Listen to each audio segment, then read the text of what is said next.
First part of a four-part interview with Robyn Fivush and Marshall Duke, professors of psychology at Emory University.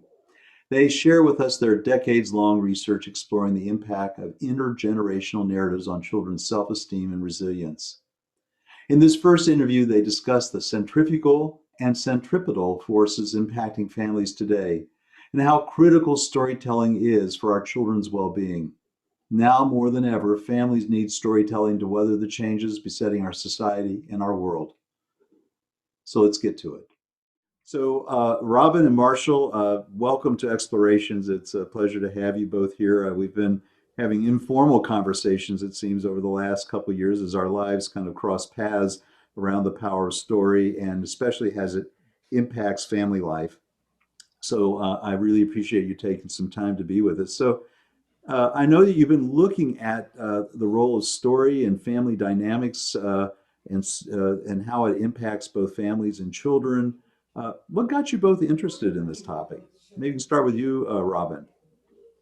Oh, thanks, Rick, and thanks so much for asking us to be here. It's always a pleasure to talk with you, and I love having these conversations with my colleague Marshall.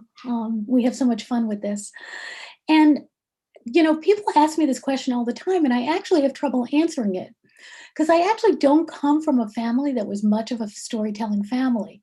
And I think sometimes that's one of the things that got me interested in it.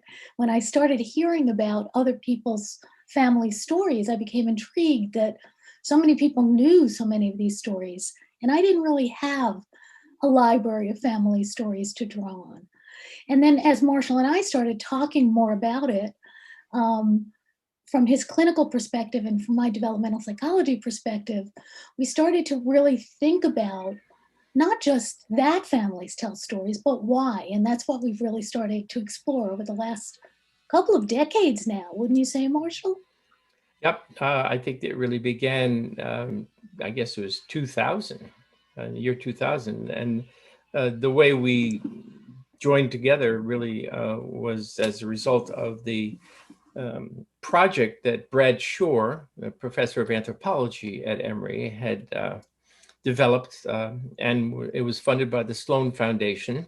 And it was designed to try and take a look at how families were dealing with this, what we then thought were terrible stresses on their lives, that mom and dad were both working, and sometimes kids were coming home to empty houses and people were being pulled in all different directions.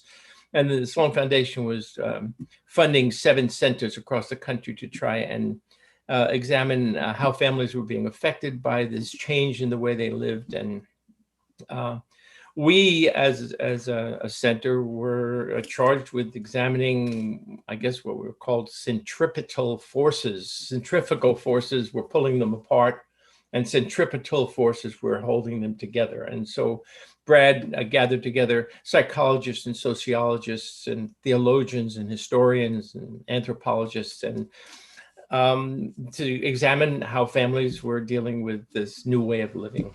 And so Robyn and I think independently said, gee, that seems to be something interesting. And we went to the first meeting of the group, and there we were, both of us with an interest in family narratives or the development of narratives. I, as Robyn said, coming from a clinical perspective, looking at the ways in which family narratives might be useful in establishing a sense of stability in families. Robyn looking at the structure of narrative in general and how families tell their stories and how people develop a sense of identity through story. So it was a natural match for the two of us to try and develop a project, which we did do then, is develop I guess it was 11 years, Robyn, that we actually worked on that project. Yes. Starting with year 2000, and then serendipitously, it's an experiment no one would design, but along came 9/11 in 2001, which gave us a naturally occurring experiment, much like the one we're in now.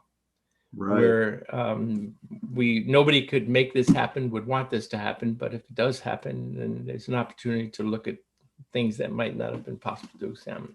So how did you both dip your toe into, get your feet wet in this, and how did you decide to approach the question of what's going on with families, especially when they're being pulled apart, and what's keeping them coherent? How did you go about thinking about how you wanted to study that, and what did you learn in the early days in the process? I think Marshall and I, in the most positive possible way, had a disagreement of sorts about what was going to be most important. I had already been studying the process of families talking about their shared experience. What did we do? What did we do at the beach last summer? Do you remember we went to grandma's last weekend? And I thought those stories were really critical for children's developing understanding of who they were. Marshall didn't disagree with me, but he was really pushing for this idea that, yes, those were important, but so are these more far-reaching histories of families, stories about the parents growing up, about grandparents, as Marshall says, crazy Uncle Joe, and he made the argument that those were the stories that were going to be really critical in anchoring children and adolescents in a sense of history, in a sense of perseverance and resilience. And I was like, no, no, no, that adolescents aren't even going to really pay attention to those stories. So we started out just in a very exploratory way, asking what kinds of stories do families spontaneously tell? So we just tape recorded dinner time conversations and looked at the stories that just emerge over Tuesday night spaghetti. And indeed, many of those stories were stories of, what did you do today? That reminds me of going to the beach last summer. But all of the families also told what we came to call these intergenerational stories. Parents would talk about, that reminds me when I was growing up, or that's like what happened to my sister when she was a kid. And because we were studying these families fairly intensively, we had all kinds of measures, both on the family as a whole and also on the children within the family. And it turned out Marshall was right. It was these family history stories, these intergenerational narratives that predicted a lot in terms of child outcome. It predicted self-esteem, it predicted fewer behavioral problems, problems with internalizing kinds of behaviors like withdrawal and depression. It predicted less externalizing behaviors, problems with anger, aggression. It predicted higher levels of social competence, higher levels of academic competence. So we realized very early on that this knowledge of family history and knowing family stories was very powerful. And so we started to explore those in more detail over the subsequent years. And the idea that I brought forth, as Robyn said, I come from a clinical psychology background, and I've been working with children for a very long time clinically, as has my wife, Sarah. I am a research psychologist, but clinical psychologist as well. And my background is in psychology called Boulder, Colorado. And it says essentially that if you're a clinical psychologist, what you need to do is try and inform your clinical work by research. But that if you're doing research, you hope that it will go back, to the clinical location. But sometimes things come up in clinical settings that need to be tested. And so my wife just one day was saying, I've worked with a lot of children lately, and I've gotten to begin asking them about their parents and their grandparents. Because if you know my wife, she asks everybody about this. But what happened is that she said, it seems to me that the kids who know more about their family background seem to be more resilient, to bounce back from problems in school, to be able to deal with social kinds of challenges and so on.